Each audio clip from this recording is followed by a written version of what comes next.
Hey everyone, Delta One here. So, make sure I have my radio off. Okay. So, I was at the dealership, at the Ram dealership yesterday. Was it yesterday or today? Today, I'm sorry, I'm night shift, so.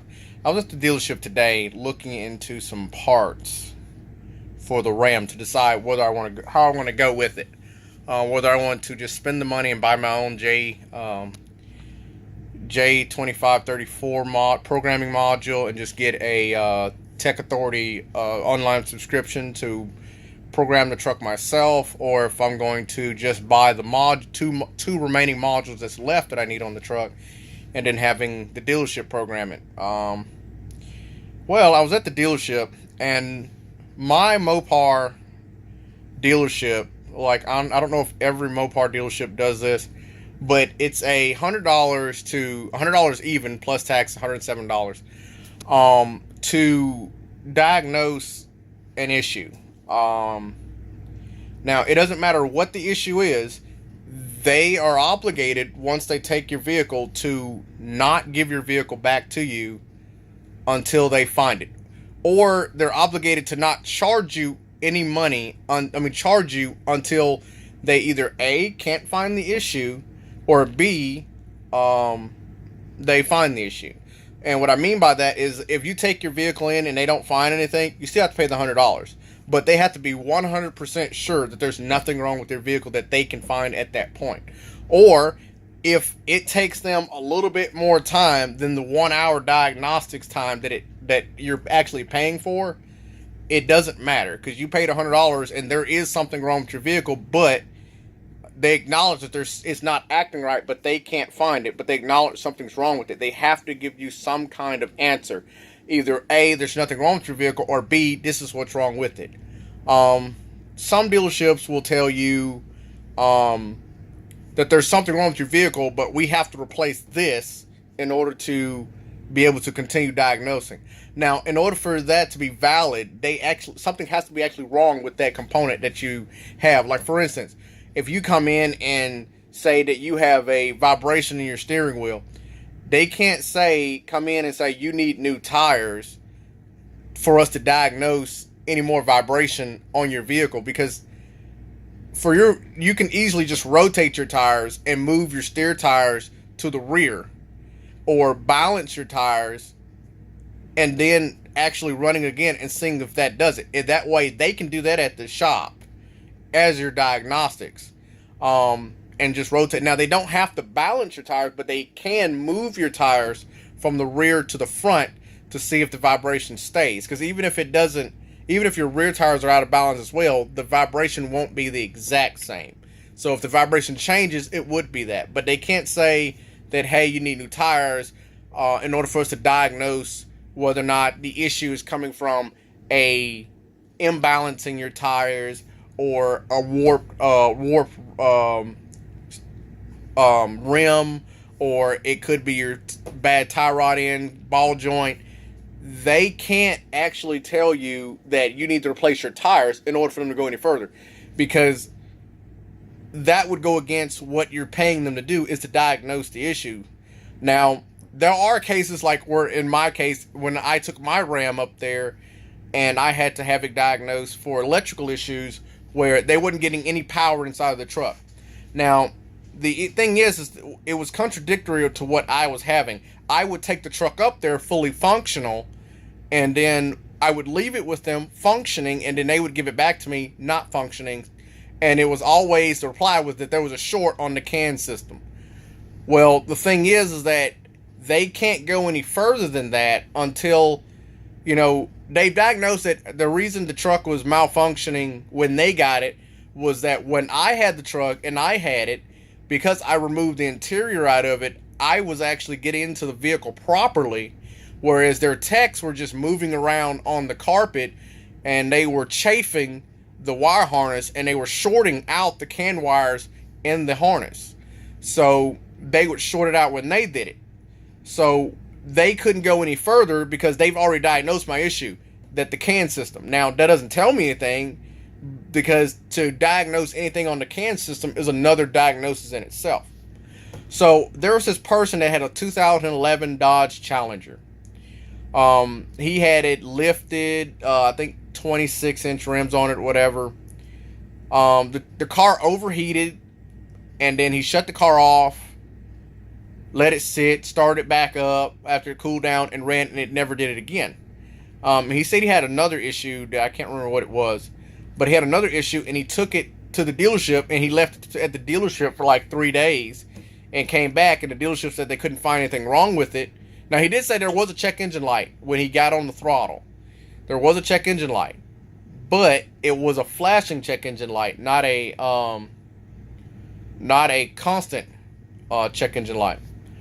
Well, 3 days after, he put up I wasn't say he wasn't distraught, but he was upset that he had to pay $107 to diagnose his car, and the dealership is giving it back to him, telling him that, hey, you need to pay the $107. You know, we didn't find anything wrong with it. The dealerships, like my dealership, what they will do is if they can't find anything wrong with it, if you, I won't say be assertive, but if you're like calm and collective about it, they will hold it an additional day and try to see if they can replicate it again.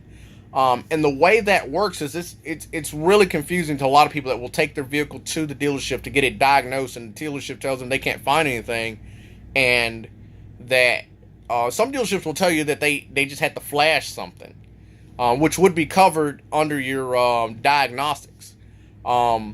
In some dealerships, I know my dealership, if they have to flash something, they charge 30 minutes to flash it. So if they have to flash 2 modules, that's covered under diagnosing. So his issue was, this is what a lot of people don't understand when they take your vehicle in for diagnostics. Just because your check engine light came on does not mean that the dealership can help you. The dealership is just like if you go to AutoZone or Advanced Auto. I don't know if O'Reilly's does it as well. I haven't actually been to O'Reilly's to do it, but I've been to O'Reilly's to buy parts. Just like we have a transmission shop. Transmission shops is a little bit different. They have scan tools that can go a little bit further in what you're doing and actually read codes that are stored into the body modules that actually a regular scan tool or a generic scan tool can't do. But the dealerships can do that as well. But the thing is, a rule of thumb that even dealerships carry, if you don't have a check engine light, they will not even touch it. You have to be, now then is when you have to be assertive, and they will not try to touch your vehicle if you don't have a check engine light on, because say if you have a check engine light, you clear it and you take it up there, and you say you have an issue, but you don't know what it is. And you go up there and you take your vehicle, and now the check engine light's on that you cleared, and you bring it in, and you can say that, hey, I didn't have this check engine light when I brought it. I just know there was an issue with the car, and now they're saying the dealership's fault, and they're trying to get a warranty. That's one of the reasons why they won't do it.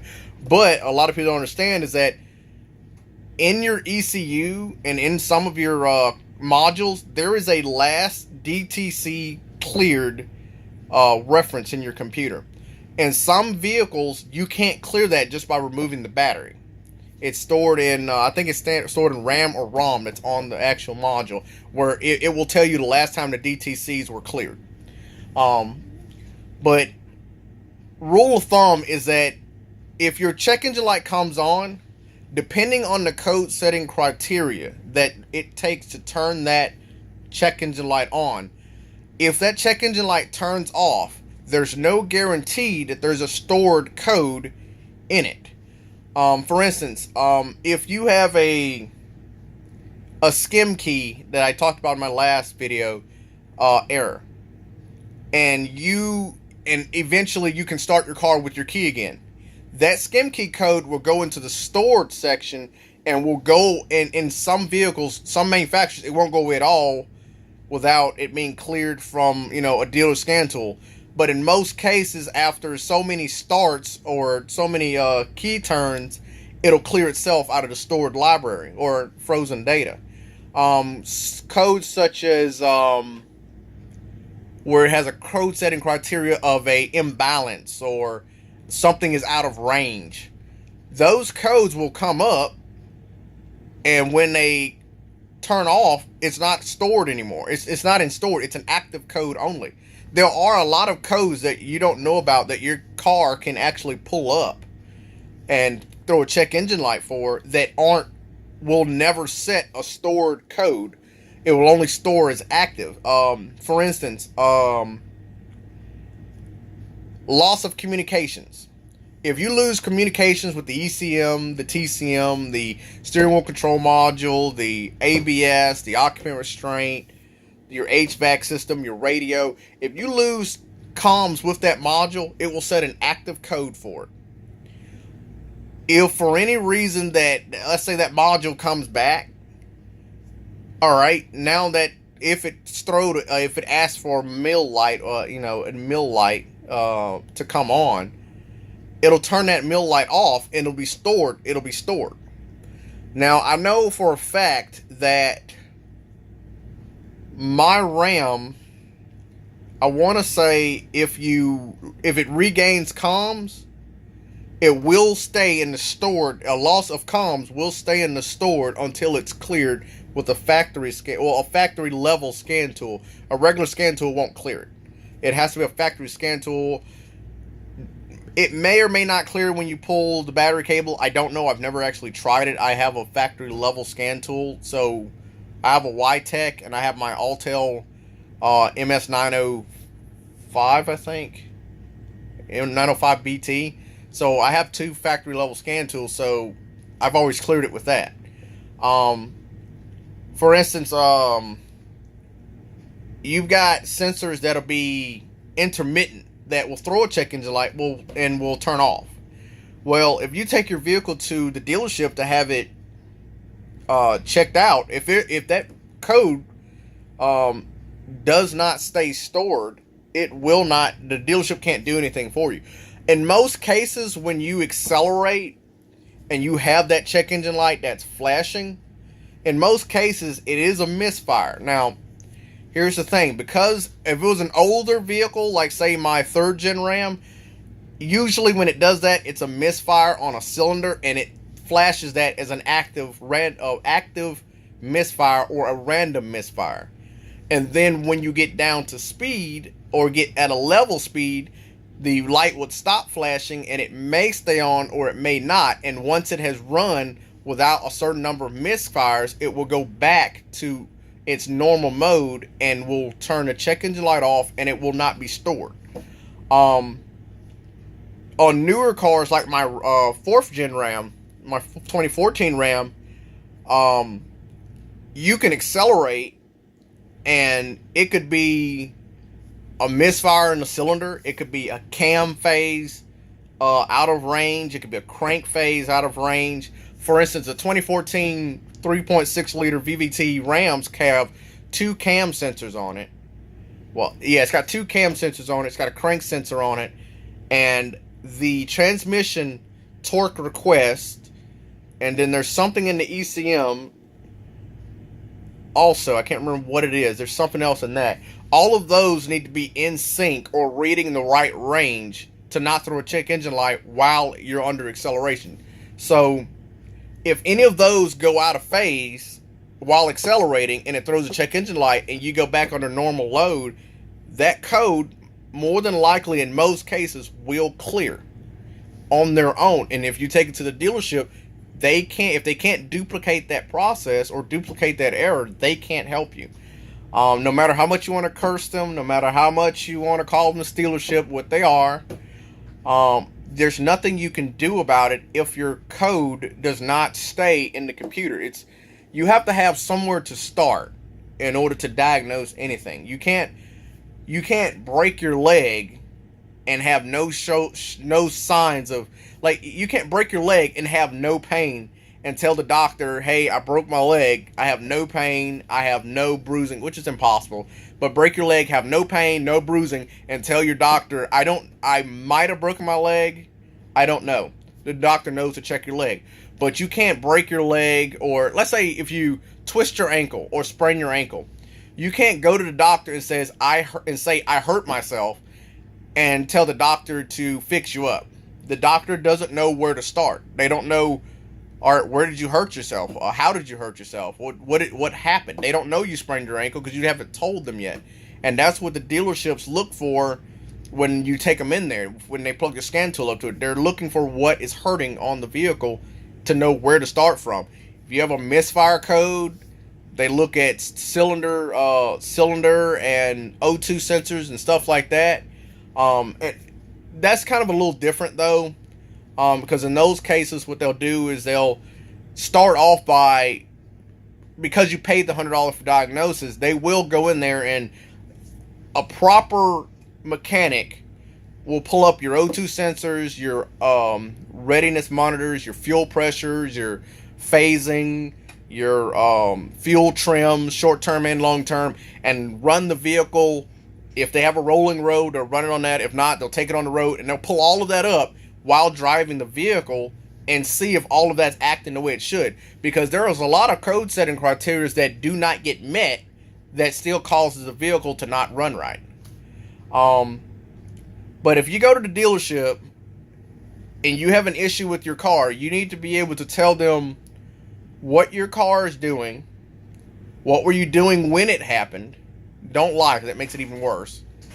Not for you, but for you to get it fixed. And what other issues happen. So like if you come in and say I had a misfire, okay, they need to know what were you doing during that time. Were you accelerating when it was misfiring? Was it now if it's a code that's stored, usually there's freeze frame data. They'll tell them when it happens. Sometimes it's not reliable because that data will actually come up and be before the event, during the event, or after the event, depending on how that system actually caught that event. Because not all the time, it won't all the time catch it during the event. Sometimes it'll catch it after the event. Whereas, like, say if it 150 psi or 150 degrees is when it has to set that criteria, and by the time that computer captures that freeze frame data, it's already back down to 100, let's say 140. Well, you're looking at it, well, it's in normal operating pressures and temperatures, but it showed that this is the freeze frame data. Well, if you look at your code setting criteria, the tech would know that, okay, it takes 150 to set this criteria. That means this freeze frame data is after the event. But usually it'll always point you in that direction. Like if it was a pressure or a temperature issue, that's what you're looking for anyway. But if you don't give them a direction to go, they can't help you. And if your car doesn't give them a sign or actually tell them what's wrong with it or give them a hint of what's wrong with it, they can't help you. You might want to look into, before you go to the dealership, look into what they can do if it's a diagnostics, because some places, if you do a diagnostics, if they take it, if they take it back there and they find something wrong with it, okay, and they'll say, well, we can't fix anything else until you fix this. Or you might have a dealership that will tell you, hey, there's nothing wrong with it, pay us the $100 and come back when it breaks. Or you'll get another dealership, like my dealership will tell you, go ahead and they will, if you pay for it, if you pay for your paying for it, nothing goes wrong with it. Nothing. They say nothing's wrong with it. If you come back with that same check engine light or same issue, they won't charge you for bringing that vehicle back to look at that same issue. So you really need to look into what your dealership will do, because every dealership is different. Even though they're the same company, sort of, each one has different employees and different policies on how they handle their customers. So if you have to go to the dealership, make sure you have enough information to go to the dealership with, so you can cut back on the possibility of being sent back without anything being wrong with your vehicle. And there's something wrong with it because you took it up there in the first place. But I hope that's a good bit of helpful information before you go back to the dealership for a diagnostics fee. In most cases, if you have a check engine light, go ahead and go to your nearest AutoZone or whatever. They can check it for you. But if you're near a dealership, go there first, because if you don't have a dealer, if you don't have a check engine light, you have to go to the dealership to even try to get anything. So hope that helps. Anybody, somebody, nobody, doesn't matter. Help him. Peace.